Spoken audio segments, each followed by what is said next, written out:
성경 시리즈 이 출애굽기 완전 정복. 노예에서 자유인으로. 이스라엘의 위대한 여정. 사랑하는 여러분, 지난 시간에는 모든 것의 시작을 담은 창세기를 통해 천지창조부터 믿음의 조상 요셉이 애굽으로 들어가는 이야기까지 살펴보았습니다. 요셉의 지혜로 흉년을 피한 야곱 가족은 애굽 땅에서 정착하게 되었죠.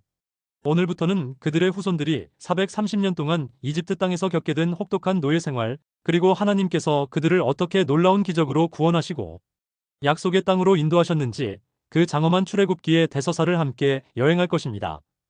엑서더스라는 말 자체가 밖으로 나오다, 탈출하다라는 의미를 가지고 있는데요. 이스라엘 백성이 노예의 삶에서 벗어나 자유를 찾아가는 이 이야기는 오늘을 살아가는 우리에게도 진정한 자유와 해방, 그리고 하나님의 인도하심에 대한 깊은 깨달음을 줍니다. 자, 그럼 이제 시간의 문을 열고 노예에서 자유인으로 거듭난 이스라엘의 위대한 여정을 모리아와 함께 자세히 따라가 볼까요? 1. 이스라엘의 노예 생활과 모세의 탄생 출애굽기 1~2장. 요셉이 죽고 시간이 많이 흘렀습니다. 요셉을 알지 못하는 새로운 바로 왕이 이집트를 다스리게 되었죠. 이집트에서 크게 번성한 이스라엘 백성의 수가 너무 많아지자 바로 왕은 그들이 이집트의 위협이 될 것을 두려워했습니다. 그래서 이스라엘 백성을 억압하고 혹독한 노예로 삼아 고된 노동을 시켰습니다.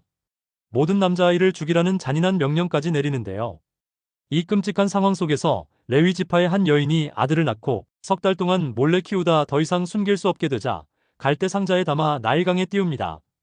바로 왕의 공주가 그 아기를 발견하여 건져 올리게 되는데 그가 바로 훗날 이스라엘의 위대한 지도자가 될 모세였습니다. 모세는 이집트 왕궁에서 공주의 아들로 성장하게 되죠. 모세 왕궁에서 자란 이스라엘의 구원자. 모세는 자신의 민족이 고통받는 모습을 보다가 우발적으로 이집트인을 죽이고 광야로 도망쳐 40년간 미디안 광야에서 양을 치는 목자로 살아가게 됩니다. 떨기나무 불꽃. 모세의 소명 출애굽기 3~4장. 광야에서 40년의 세월이 흘러 모세의 나이 80세가 되었을 때 놀라운 사건이 일어납니다. 호렙산에서 양을 치던 모세 앞에 떨기나무에 불이 붙었으나 타지 않는 기이한 광경이 나타납니다. 그 불꽃 속에서 하나님이 모세를 부르셨습니다. 내가 내 백성의 고통을 보았고 그들을 구원할 것이다. 하나님은 이스라엘 백성의 고통을 아시고 그들을 구원하시기 위해 모세를 애굽으로 보내겠다고 말씀하셨습니다. 모세는 나는 누구이기에 바로에게 갑니까? 내가 이스라엘 백성에게 무엇이라고 말합니까? 라며 자신 없어합니다. 하나님은 모세에게 이르시되 나는 스스로 있는 자 I am who I am이며 당신이 모세와 함께할 것이라고 확신을 주셨습니다. 마침내 모세는 하나님의 부르심에 순종하여 애굽으로 돌아가 이스라엘 백성을 구원하는 위대한 여정을 시작하게 됩니다. 3. 애굽의 10가지 재앙과 유월절 출애굽기 7장에서 12장. 모세와 그의 형 아론은 바로 왕 앞에 서서 이스라엘 백성을 내보내달라고 요구하지만 바로 왕은 계속해서 거절합니다. 그러자 하나님께서는 애굽 땅에 10가지 무서운 재앙을 내리십니다. 나일강이 피로 변하고 개구리, 파리떼가 온 땅을 뒤덮었으며 애굽의 가축과 사람들에게 무서운 질병과 독종이 내렸습니다. 우박과 메뚜기떼가 애굽 땅을 황폐하게 만들었고 칠흑 같은 흑암이 덮쳤습니다. 그러나 바로 왕은 여전히 마음을 완고하게 했습니다. 마지막 10번째 재앙은 바로 장자의 죽음이었습니다. 하나님은 모든 애굽 사람의 처음 난 자와 가축의 처음 난 것을 죽이겠다고 하셨습니다. 다만 이스라엘 백성은 어린 양을 잡아 그 피를 문설주에 바르면 죽음의 사자가 넘어갈 것이라고 하셨는데 이것이 바로 유월절의 시작입니다. 유월절 밤 애굽 온 땅에 큰 곡성이 터져 나왔고 마침내 바로 왕은 이스라엘 백성을 애굽에서 나가도록 허락합니다. 4. 홍해의 기적과 광야 여정 시작 출애굽기 13장에서 17장. 이스라엘 백성은 애굽을 탈출하여 약속의 땅을 향해 나아갔습니다. 그러나 바로 왕은 곧 마음을 바꿔 강력한 군대를 이끌고 이스라엘 백성을 뒤쫓았습니다. 앞에는 거대한 홍해가 가로막고 있고 뒤에서는 애굽 군대가 쫓아오는 절체절명의 위기. 이스라엘 백성은 두려움에 떨며 모세를 원망했습니다. 홍해를 가르고 만나와 메추라기로 먹이시는 하나님.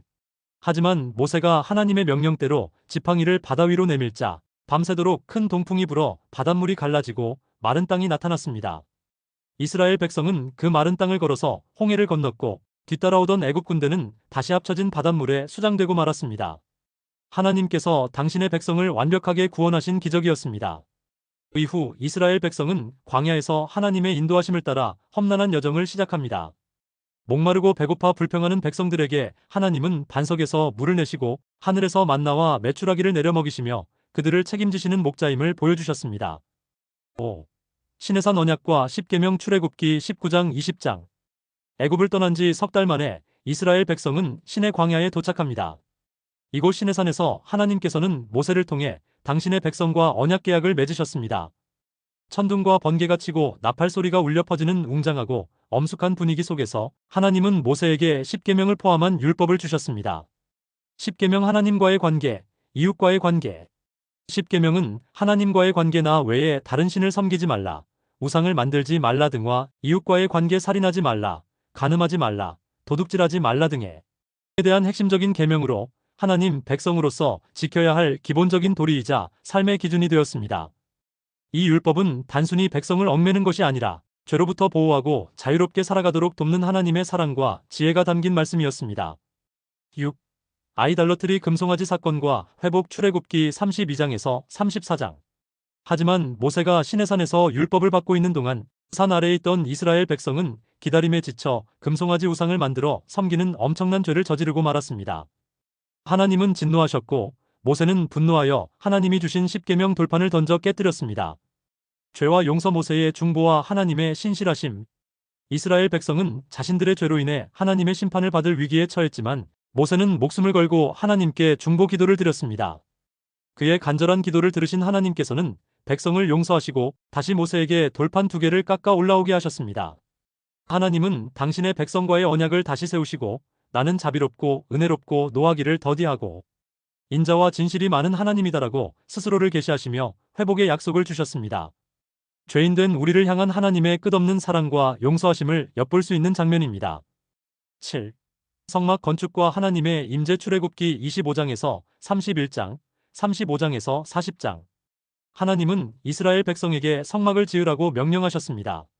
성막은 광야 생활 동안 이스라엘 백성 가운데 하나님이 임재하시고 그들을 만나주시는 이동식 성전이었습니다. 성막 하나님의 임재와 예배의 중요성. 모리아 하나님께서는 성막을 어떻게 지어야 할지 아주 상세한 설계도를 주셨습니다. 백성들은 자원하는 마음으로 예물을 드리고 부살렐과 오홀리압과 같은 재능 있는 기술자들을 통해 성막을 아름답게 지어 나갔습니다. 성막이 완성되었을 때 하나님의 영광이 성막 위에 가득 임했고 이는 하나님이 자기 백성 가운데 함께 하신다는 가장 확실한 증거였습니다. 출애굽기는 이렇게 하나님께서 노예된 백성을 구원하시고 그들과 언약을 맺으시며 그들 가운데 친히 거하시는 역동적인 여정으로 마무리됩니다. 출애굽기 진정한 자유를 선포하다. 사랑하는 모리아 가족 여러분, 이렇게 이집트에서의 노예 생활부터 모세의 부르심, 10가지 재앙, 홍해의 기적, 시내산 언약, 그리고 성막 건축에 이르기까지 출애굽기의 놀라운 대장정을 함께 걸어보았습니다. 출애굽기는 우리에게 질문합니다. 우리는 무엇에 묶여 살고 있는가? 참된 자유는 어디에서 오는가? 그리고 그 답을 통해 우리는 다음과 같은 중요한 진리들을 깨닫게 됩니다. 하나님의 주권과 구원. 하나님은 고통받는 백성을 외면하지 않으시고 강력한 팔로 구원하시는 전능하신 분이십니다. 약속에 신실하신 하나님, 당신의 언약을 반드시 기억하시고 성취하시는 신실하신 분이십니다. 하나님의 거룩함과 율법. 하나님은 거룩하시며 율법은 우리가 그분의 백성답게 살아가도록 돕는 선물입니다. 인간의 죄와 하나님의 용서. 우리는 연약하여 죄를 짓지만 하나님은 회개하는 자를 용서하시고 다시 일으켜 세우십니다. 하나님의 임재와 동행. 하나님은 멀리 계시지 않고 당신의 백성 가운데 친히 거하시며 동행하십니다. 출애굽기는 단순한 옛 이야기가 아닙니다. 죄와 절망에 노예된 삶에서 벗어나 하나님의 품 안에서 진정한 자유와 소망을 찾는 우리의 영적 출애굽을 위한 위대한 청사진입니다. 다음 시간에는 출애굽기를 통해 받은 율법을 중심으로 하나님 백성의 거룩한 삶의 기준과 하나님께 나아가는 예배의 규례를 담고 있는 레위기의 세계로 여러분을 초대하겠습니다. 이 성경 이야기 시리즈가 여러분의 신앙생활과 영적 성장에 귀한 양분이 되기를 진심으로 바랍니다. 오늘 이 말씀을 통해 새로운 지혜와 통찰을 얻으셨다면 구독과 좋아요, 알림 설정 꼭 부탁드리고 댓글로 여러분의 생각도 나눠주세요. 저 모리아는 전 세계 더 많은 분들에게 하나님의 말씀을 전하고 소통하는 귀한 도구로 사용될 수 있도록 준비하고 있습니다. 여러분의 기도와 관심 부탁드립니다. 모리아의 성경 이야기 다음 편도 기대해주세요. 레위기 예고. 다음 시간에 다시 만나요. 감사합니다.